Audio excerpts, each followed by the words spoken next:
തിരുവനന്തപുരത്തെ കടലിൻ്റെ പരിസ്ഥിതി സംബന്ധമായ വിവരങ്ങൾ ശേഖരിക്കുന്നതിന് 2015 സംസ്ഥാന ജൈവ വൈവിധ്യ ബോർഡിൻ്റെ സഹായത്തോടെ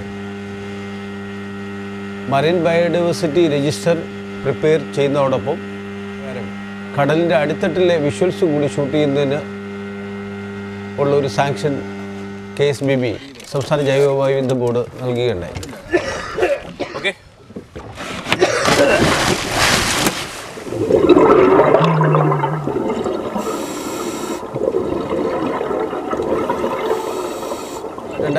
ഫെബ്രുവരിയിൽ തിരുവനന്തപുരം ജില്ലയുടെ ഏതാണ്ട് 10ഓളം പ്രദേശങ്ങളിലെ കടലിലെ പ്രത്യേക ലൊക്കേഷൻസിൻ്റെ അണ്ടർ വാട്ടർ വിഷ്വൽസ് ഡോക്യുമെൻ്റ് ചെയ്യുകയുണ്ടായി. ആ ലൊക്കേഷൻസ് എല്ലാം തന്നെ കടലിലേക്ക് പോകുന്നതിന് മുമ്പ് പരമ്പരാഗത മത്സ്യത്തൊഴിലാളികളുടെ അറിവിൻ്റെ അടിസ്ഥാനത്തിൽ ഏറ്റവും ഇമ്പോർട്ടൻ്റ് ആയിട്ടുള്ള എക്കോളജിക്കലി ഇമ്പോർട്ടൻ്റ് ആയിട്ടുള്ള ലൊക്കേഷൻസ് അതിനെ സംബന്ധിച്ച വിവരങ്ങൾ ശേഖരിക്കുകയും അതിൽ നിന്ന് 10ഓളം ലൊക്കേഷൻസ് അതിൻ്റെ അണ്ടർ വാട്ടർ ഷൂട്ടിംഗ് നടത്തുന്നതിന് നിശ്ചയിച്ചുകൊണ്ടാണ് ഞങ്ങളത് ചെയ്തത്. പക്ഷേ അതിൽ ഞങ്ങൾക്ക് വളരെ വ്യത്യസ്തമായിട്ടൊരു എക്കോസിസ്റ്റം നിലനിൽക്കുന്ന പ്രദേശമായിട്ട് തോന്നിയത് വിഴിഞ്ഞത്തിനടുത്ത് ചെവ്വരയോട് ചേർന്ന പ്രദേശത്ത് കരയിൽ നിന്ന് ഏതാണ്ട് 300 മീറ്റർ നമ്മൾ കടലിലേക്ക് പോകുമ്പോൾ ഏതാണ്ട് 10 മീറ്റർ മാത്രം ആഴമുള്ള കടലിൽ അവിടെ നിന്ന് ലഭിച്ച ചിത്രങ്ങൾ മറ്റ് 9 ഇടങ്ങളിൽ നിന്ന് ലഭിച്ച കടലിൻ്റെ അടിത്തട്ടിലെ ചിത്രങ്ങളിൽ നിന്ന് വളരെ വ്യത്യസ്തമായിട്ടുള്ളൊരു ചിത്രമാണ്. ഞാനത് കാണിക്കാം.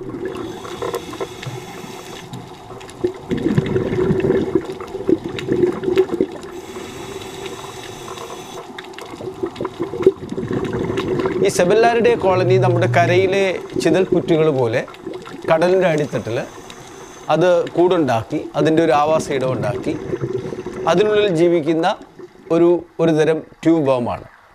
മാത്രമല്ല ഈ ട്യൂബ് വേമുകളുടെ കൂട്ടത്തിൽ തന്നെ ഒരു കോളനിയായി ജീവിക്കുന്ന അത് ഒരു വിസ്തൃതമായൊരു പ്രദേശം മുഴുവൻ അതിൻ്റെ ആവാസ ഇടമാക്കി ജീവിക്കുന്ന ഒരു പ്രത്യേകത കൂടി ഈ പ്രത്യേക ട്യൂബ് വേമിനുണ്ട്. ഈ വെളുത്ത് കാണുന്നതൊക്കെ മറ്റൊരു ജീവിയുടെ കോളനിയാണ്. ഈ ബ്രയോസോവൻ്റെ കോളനി പോലും ഇത്രയും റിച്ചായിട്ടുള്ള ബ്രയോസോവൻസിൻ്റെ ഒരു ഏരിയ നമ്മുടെ പ്രദേശത്തൊന്നും കണ്ടെത്തിയിട്ടില്ല എന്നാണ് CMFRയിൽ നിന്ന് എനിക്ക് കിട്ടിയ മറുപടി. ശരിക്കും ഇത് കാണുമ്പോൾ നമുക്ക് ഒരു വനാന്തരത്തിൻ്റെ പ്രതീതിയാണ് തോന്നുന്നത്. ഈ പ്രത്യേകത ഉള്ളതുകൊണ്ട് തന്നെ ഈ കഴിഞ്ഞ ജനുവരി മാസം വീണ്ടും 2016 ജനുവരി മാസം ഡിസംബർ ജനുവരിയിൽ ഞങ്ങൾ വീണ്ടും അണ്ടർ വാട്ടർ സ്റ്റഡി നടത്തിയപ്പോൾ ഈ പ്രത്യേക പ്രദേശത്ത് വീണ്ടും ഞങ്ങളുടെ ഡൈവേഴ്സ് പോയി ചിത്രങ്ങൾ എടുക്കുകയുണ്ടായി. ഈ അണ്ടർ വാട്ടർ ഷൂട്ടിംഗ് നടക്കുന്നതിന് ഏതാണ്ട് കൃത്യം 1 മാസം മുമ്പേ തന്നെ വിഴിഞ്ഞത്ത് ഡ്രഡ്ജിങ് തുടങ്ങി. തുറമുഖ നിർമ്മാണത്തിൻ്റെ ഭാഗമായി ഡ്രഡ്ജിങ് തുടങ്ങിയിരുന്നു. അപ്പോൾ ആ പ്രദേശത്തെ തൊഴിലാളികളൊക്കെ പറയുന്നുണ്ട് ഈ ഇതുപോലുള്ള എക്കോസിസ്റ്റം നിയർ ഇൻഷോർ എക്കോസിസ്റ്റം ഉള്ള പ്രദേശങ്ങളിലാകെ ഇപ്പോൾ കടൽ കലങ്ങി കിടക്കുന്നു. ഡ്രഡ്ജിങ്ങിൻ്റെ പൊടിപടലങ്ങളെല്ലാം കടലിൽ നിറഞ്ഞ് അത് കടൽ മുഴുവൻ കലങ്ങിക്കിടക്കുന്നതായിട്ട് അവർ പറയുമായിരുന്നു. ആ പ്രദേശത്ത് തന്നെയാണ് ഞങ്ങൾ നേരത്തെ കണ്ടെത്തിയ സെബല്ലാരിഡേ വേമിൻ്റെ കോളനി ഉള്ളത്. ശരിക്കും ഹിരോഷിമയിലും നാഗസാക്കിയിലും ബോംബ് വർഷിച്ചതിന് ശേഷം അവിടുത്തെ ചില ചിത്രങ്ങൾ ഞാൻ കണ്ടിട്ടുണ്ട്. അതേ പ്രതീതി തോന്നുന്ന രീതിയിലാണ് ഇന്ന് ഈ സെബല്ലാരിഡേ വേമിൻ്റെ അവസ്ഥ.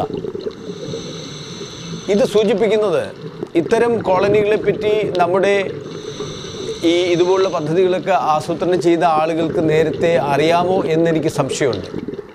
കാരണം ഞാൻ ഈ പഠനം നടത്തുന്നതിന് മുമ്പ് തന്നെ CMFRI പോലുള്ള സ്ഥാപനങ്ങളിൽ റൈറ്റ് ടു ഇൻഫർമേഷൻ അനുസരിച്ച് എഴുതി ചോദിച്ചിട്ടുണ്ട്. കടലിനടിയിലെ തിരുവനന്തപുരം ജില്ലയിലെ കടലിനടിയിലെ പരിസ്ഥിതി പ്രാധാന്യമുള്ള മേഖലകളുടെ മാപ്പ് എന്തെങ്കിലും കിട്ടുമോ, അതിൻ്റെ വിവരം കിട്ടുമോ എന്ന് എഴുതി ചോദിച്ചപ്പോൾ അവർ പറഞ്ഞ് അവരുടെ പക്കലില്ലെന്നാണ്. സെസ്സിനോട് ചോദിച്ചപ്പോൾ സെസ്സും പറഞ്ഞത് അവരുടെ ഈ പക്കലില്ലെന്നാണ്.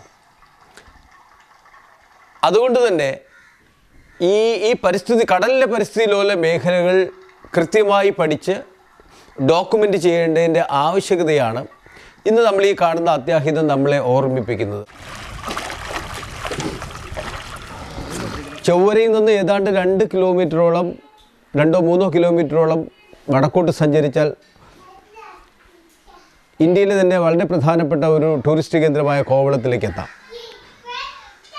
കോവളത്ത് ഏതാണ്ട് കരയിൽ നിന്ന് 10 മീറ്റർ മാത്രം ആഴമുള്ള കടലിൽ അവിടുത്തെ പരമ്പരാഗത മത്സ്യത്തൊഴിലാളികളായ സാംകുട്ടിയുടെയും സുധിയുടെയും അവർ നൽകിയ വിവരത്തിൻ്റെ അടിസ്ഥാനത്തിൽ അവർ ചൂണ്ടിക്കാണിച്ചു തന്ന കടലിൻ്റെ അടിത്തട്ടിലേക്ക് ഞങ്ങളുടെ ഡൈവിംഗ് ടീം ചെന്നെത്തിയപ്പോൾ കണ്ടത് മനോഹരമായിട്ടുള്ള സോഫ്റ്റ് കോറലിൻ്റെ ഒരു കോളനിയാണ്. സ്നോഫ്ലേക്ക് കോറൽ എന്നറിയപ്പെടുന്ന ആ സോഫ്റ്റ് കോറൽ കോളനിയെപ്പറ്റി ഞങ്ങൾ നടത്തിയ അന്വേഷണത്തിൽ അത് ആ പ്രദേശത്തെ മുഴുവൻ മറ്റു ജീവജാലങ്ങളെയും നശിപ്പിക്കുന്ന ടെൻഡൻസിയുള്ള ഒരുതരം കടൽ ജീവിയാണെന്നാണ്. ഇന്ത്യയിൽ ഇത്തരം സ്നോഫ്ലേക്ക് കോറൽസിൻ്റെ കോളനികൾ അതിൻ്റെ സാന്നിധ്യം കണ്ടെത്തിയിട്ടുള്ള ഇതിനു മുമ്പ് വെറും 4 സ്ഥലങ്ങളിലാണ്. കച്ചിലും ആൻഡമാൻ നിക്കോബാറിലും ഗൾഫ് ഓഫ് മന്നാറിലും പിന്നെ ഗോവയിലും. കേരളത്തിൽ ഇത് ആദ്യമായിട്ടാണ് നമുക്ക് കണ്ടെത്താൻ സാധിച്ചത്. അപ്പോൾ 2016 ഫെബ്രുവരി 2 മാസം കഷ്ടിച്ച് 2-3 കിലോമീറ്റർ മാത്രം വ്യത്യാസമുള്ള ഒരു കടൽ പ്രദേശത്ത് ഞങ്ങൾക്ക് കണ്ടെത്താനായ ഈ 2 കാര്യങ്ങളും സൂചിപ്പിക്കുന്ന ഒരു സുപ്രധാനമായിട്ടുള്ള സന്ദേശമുണ്ട്. നമ്മുടെ കടലിൻ്റെ അടിത്തട്ടിലെ ജൈവലോകത്തെ സംബന്ധിച്ച് ശരിയായിട്ടുള്ള ഒരു മോണിറ്ററിങ് നടക്കുന്നില്ല. അതായത് ശരിക്കും പറഞ്ഞാൽ കടലിൻ്റെ തീരത്തോടടുത്ത കടൽ ജൈവസമ്പന്നമാണെന്നുള്ളത് ഏവരും സമ്മതിക്കുന്ന കാര്യമാണ്. പക്ഷേ അത്തരം ജൈവസമ്പന്ന മേഖലകൾ കൃത്യമായി തിട്ടപ്പെടുത്തി മാപ്പ് ചെയ്യാനും അതിലെ ബയോഡൈവേഴ്സിറ്റി അസസ്മെൻറ്റ് നടത്താനും അതുപോലെ തന്നെ അതിനെ റെഗുലറായിട്ട് മോണിറ്റർ ചെയ്യാനും നമ്മുടെ അധികാരികൾ, നമ്മുടെ സ്ഥാപനങ്ങൾ, ബന്ധപ്പെട്ട സ്ഥാപനങ്ങൾ മുന്നോട്ട് വരണം. അതിന് പരമ്പരാഗത മത്സ്യത്തൊഴിലാളികളുടെ അറിവ് ഉപയോഗിച്ചുകൊണ്ട് നടത്തിയാൽ ഇത്തരം പഠനങ്ങളും ഇത്തരം ബയോഡൈവേഴ്സിറ്റി കൺസർവേഷനും കുറച്ചുകൂടി കാര്യക്ഷമമായി നടത്താൻ കഴിയും എന്നാണ് ഞങ്ങൾക്ക് പറയാനുള്ളത്.